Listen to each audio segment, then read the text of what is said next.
যে আপনি একটা জিনিস চিন্তা করেছেন, লামিল ইয়ামাল 19 বছর বয়সে বিশ্ব জয় করে ফেলেছে। মাত্র 19 বছর বয়সে সে বিশ্বকাপ ট্রফি জেতার স্বাদ গ্রহণ করে ফেলেছে।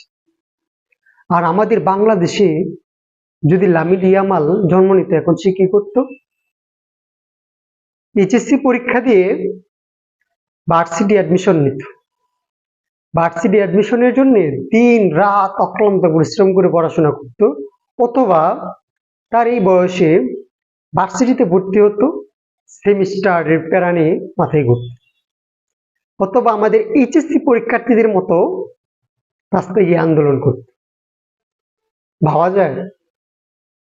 এই হচ্ছে আমাদের বাংলাদেশ, আর এই হচ্ছে বহির্বিশ্ব।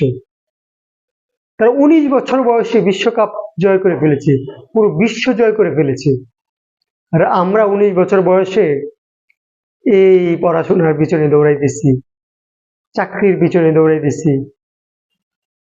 আসলে এই হচ্ছে সামাজিক কথা।